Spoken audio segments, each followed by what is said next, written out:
할렐루야. 우리를 모든 두려움에서 내어 쫓는 끊을 수 없는 십자가의 온전한 사랑이 여러분 가운데 가득하기를 축복합니다. 우리 서로 인사 나누시겠습니다.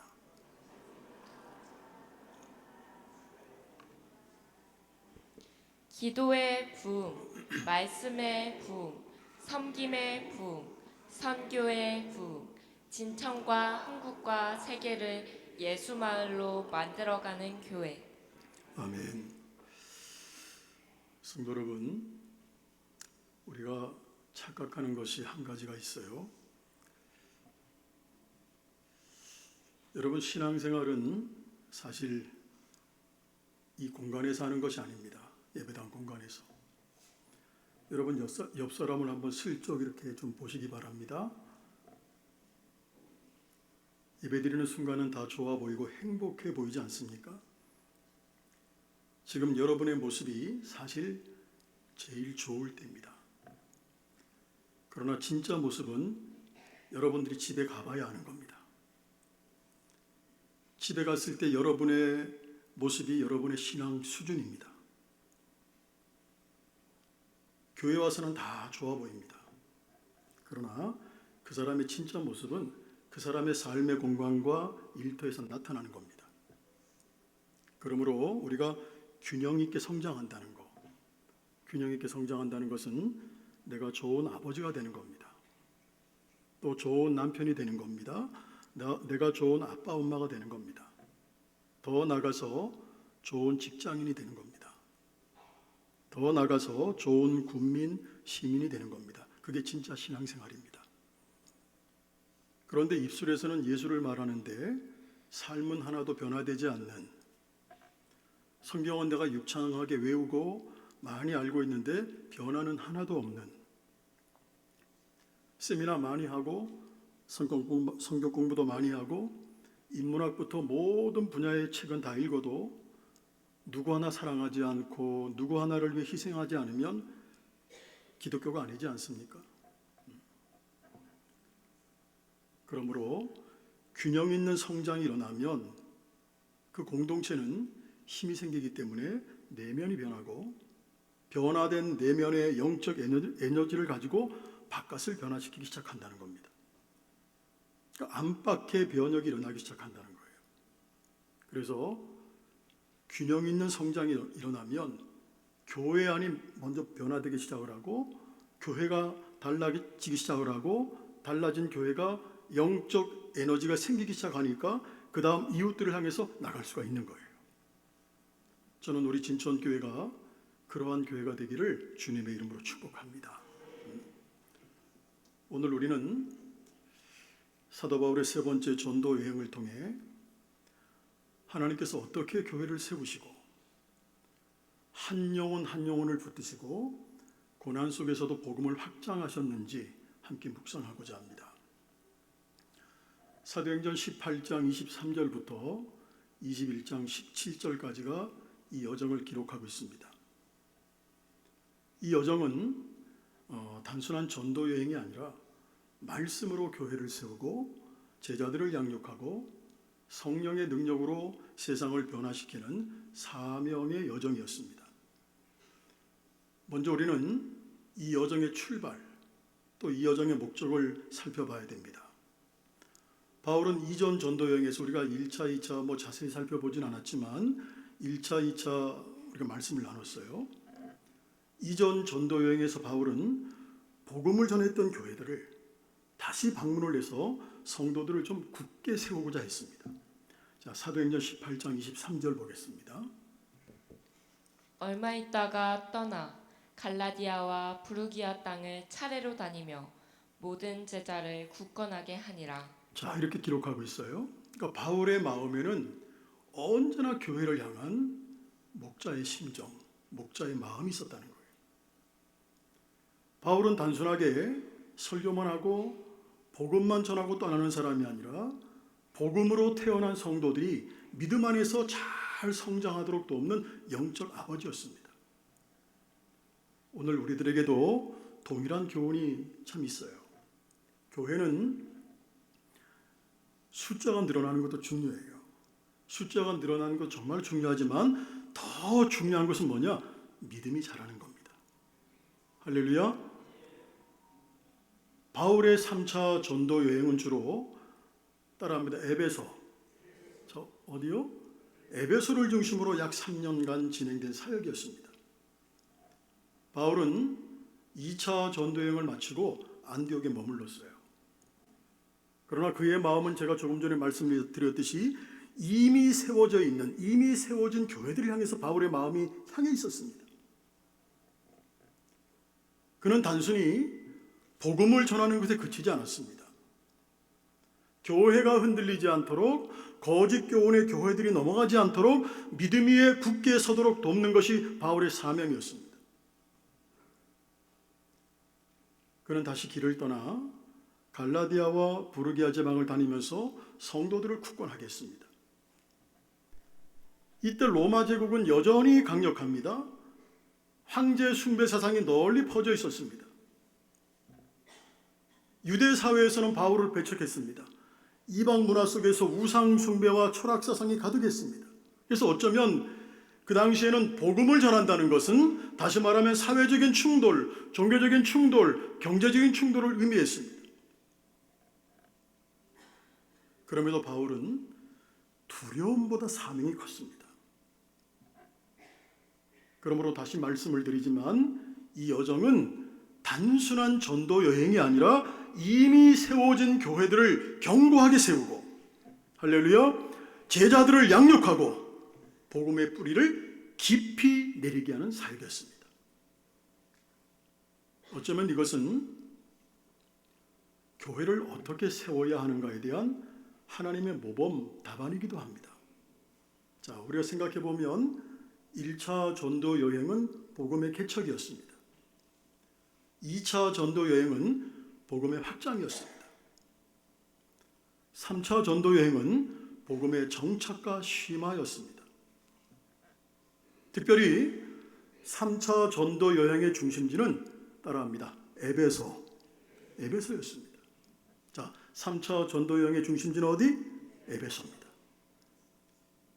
에베소는 소아시아에서 가장 번화한 항구 도시였습니다.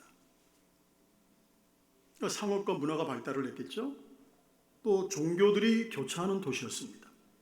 수많은 종교들이 교차하니까 우상 숭배가 극심했던 종교의 중심지가 에베소였습니다. 특히 이 도시에는 세계 7대 불가사의 중에 하나인 거대한 신전으로 유명했습니다. 그러므로 에베소에는 한 번만 더 따라할까요? 아르테미스 신전이 있었습니다. 수많은 사람들이 여신 아르테미스를 섬겼고 은으로 만든 신상 그 모형을 팔아서 생계를 유지하는 장인들이 많이 있었습니다. 그래서 에베소라는 도시의 경제는 우상 숭배와 깊이 연결이 되어 있었습니다. 그러나 하나님은 바로 그곳을, 우상 숭배 도시 에베소를 아시아 복음화의 전조기치로 삼으셨다는 겁니다. 오늘 우리는 이 말씀을 통해 큰 진리를 붙들고자 합니다. 자, 바울은 에베소 해당에서 석 달 동안 하나님 나라에 대해서 담대하게 강론을 했는데 우리 9장 9절 10절 보겠습니다. 어떤 사람들은 마음이 굳어 순종하지 않고 무리 앞에서 이 돌을 비방하거늘 바울이 그들을 떠나 제자들을 따로 세우고 두란노 서원에서 날마다 강론하니라. 2해 동안 이같이 하니 아시아에 사는 자는 유대인이나 헬라인이나 다 주의 말씀을 듣더라. 자, 바울은 에베소 해당에서 몇 달 동안? 석 달 동안 하나님 나라에 대해서 담대히 강론을 했어요. 그러나 완악한 사람들이 비방을 하는 거예요. 비방을 하니까 제자들을 따로 세워서 두란노 서원에서 날마다 강론했습니다. 자, 10절 첫 부분에 보게 되면 2해 동안이라고 기록되어 있어요. 이 2해라는 시간이 참 중요하죠. 우리는 종종 부흥을 어떻게 생각하느냐 하면 신도시에 어떤 교회가 세워지면 막 수평이동을 해가지고 2년 만에 몇천 명이 모였다, 이걸 우리 부흥으로 생각해요. 단기간에 폭발적으로 일어나는 사건을 부흥으로 생각한다는 거예요. 그러나 하나님은 지속적인 가르침과 반복되는 진리를 통해서 교회를 세워가신다는 거예요. 바울은 이벤트를 만든 것이 아니에요. 이벤트를 만든 것이 아니라 체계를 세웠습니다. 그리고 매일 강론했습니다. 제자들을 따로 세웠습니다. 깊이 있게 가르쳤습니다. 그 결과 무엇이 일어났습니까? 19장 10절 아시아에 사는 사람들이 다 주의 말씀을 들었다. 우리 10절만 한번 읽어보겠습니다. 시작.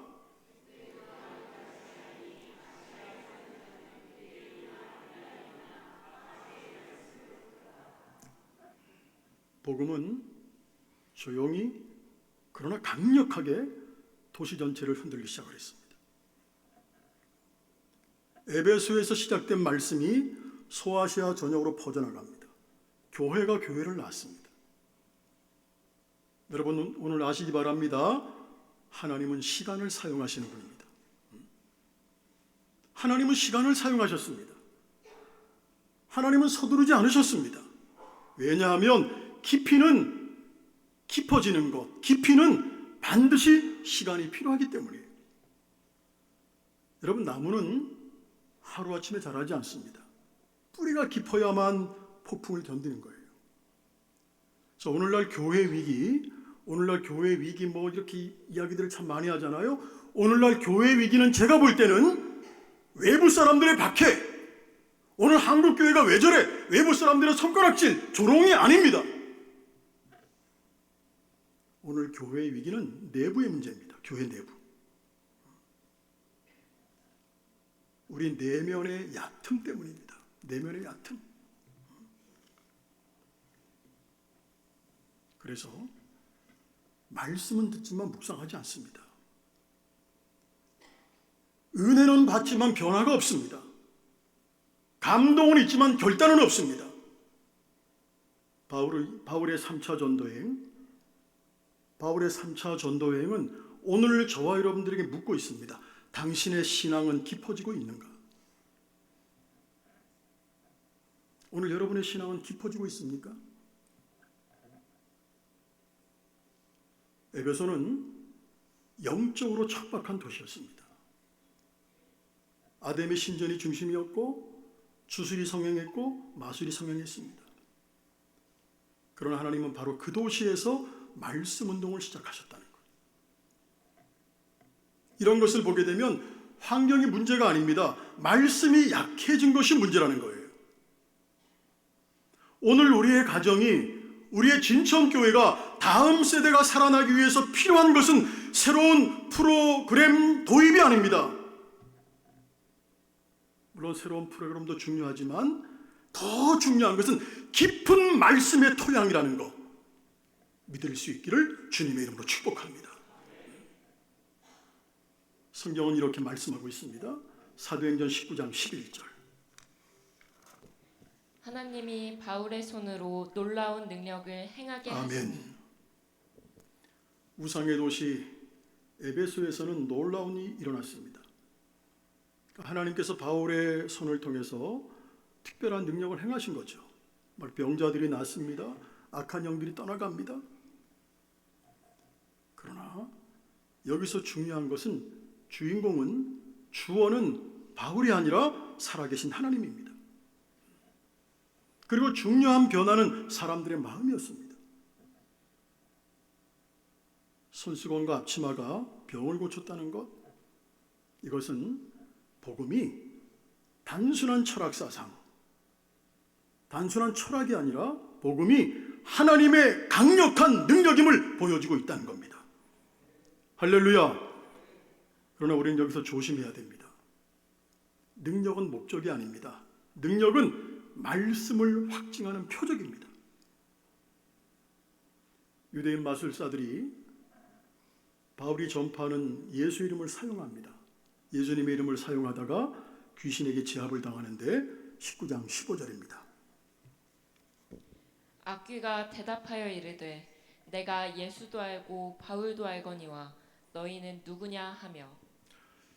저는 설교를 준비하다가 이 말씀에서 큰 도전을 받았습니다. 우리는 예수의 이름만 알고 있습니까? 아니면 예수님을 인격적으로 아는 사이입니까? 여러분은 예수의 이름만 알고 있습니까? 예수님을 인격적으로 만났습니까?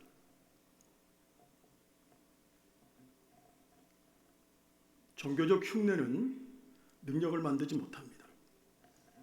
관계만이 능력을 만드는 겁니다.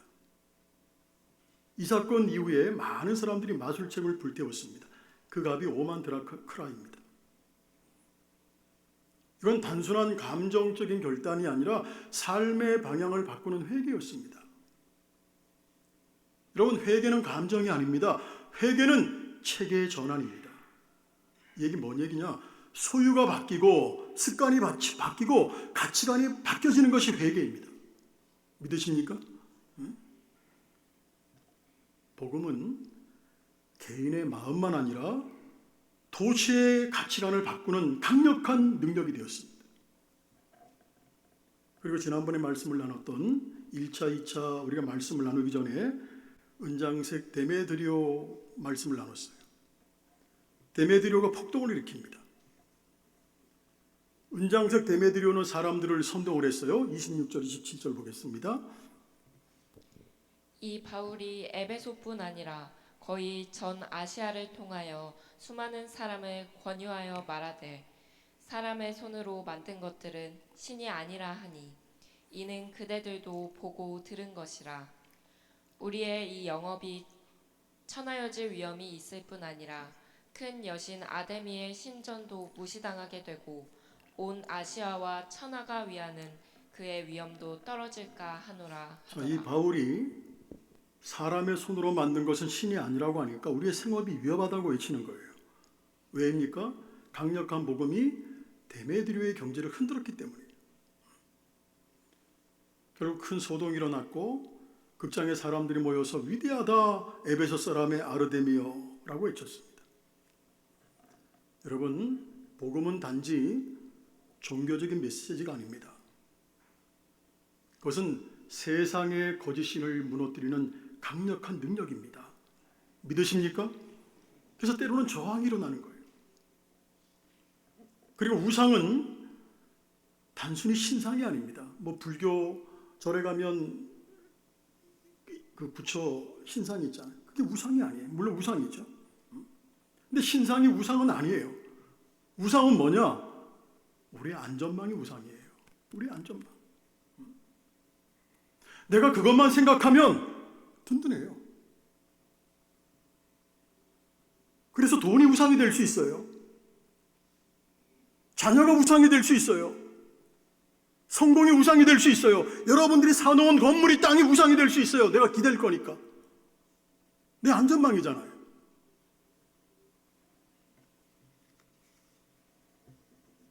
따라합니다. 복음은, 좀 크게 하세요. 복음은 우상을 부수지 않고는 전진할 수 없다. 할렐루야. 복음은 우상을 부수지 않고는 전진할 수 없어요. 그렇다면 묻습니다. 오늘 여러분의 아데미는 무엇입니까? 여러분의 아데미는 무엇입니까?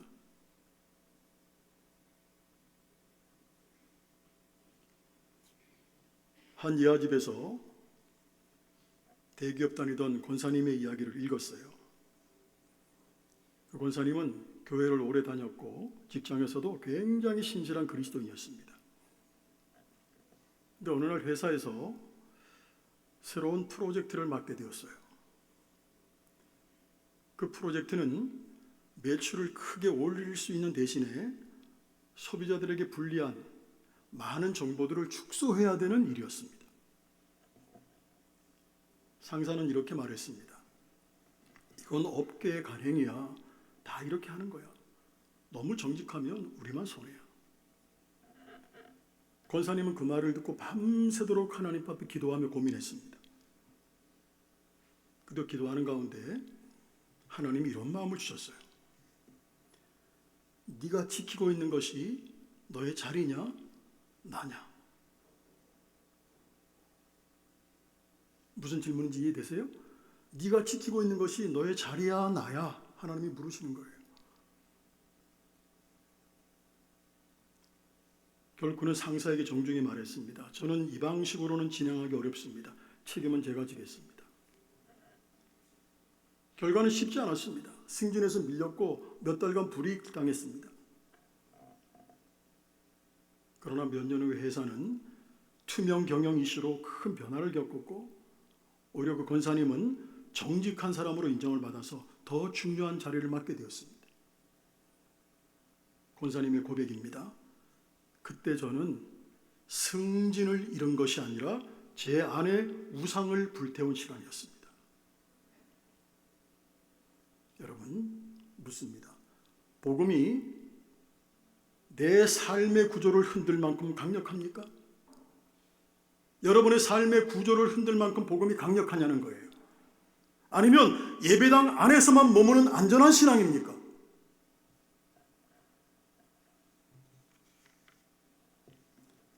조금 전에도 말씀드렸어요.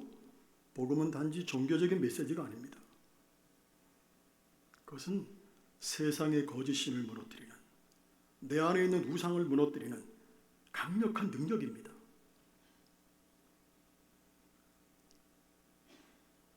에베소를 떠난 바울은 마게도냐와 헬라 지역을 순회합니다. 이때 그는 많은 눈물로 교회를 권면했어요. 우리가 잘 알고 있는 고린도는 도덕적으로 타락한 도시입니다. 그러나 도덕적으로 타락한 고린도에도 교회가 세워졌어요. 그게 하나님의 역사지 않습니까? 바울은 이 시기에 로마서를 기록했을 가능성이 커요. 로마서는 복음의 핵심을 체계적으로 설명한 서신입니다. 그러니까 이 얘기 뭐냐? 바울은 단지 현장만 뛰는 전도자가 아니라 신학적으로 교회를 세우는 목회자였다는 거예요. 3차 전도 여행의 절정은 밀레도에서의 고별 설교입니다. 바울은 다시 에베소로 들어가지 않았어요. 왜냐하면 예루살렘으로 향하는 길이었기 때문에. 그러나 그는 장로들을 불러서 마지막 메시지를 전합니다. 이렇게 말합니다. 20장 19절 20절입니다. 곧 모든 겸손과 눈물이며 우리 같이 한번 읽어볼게요. 시작.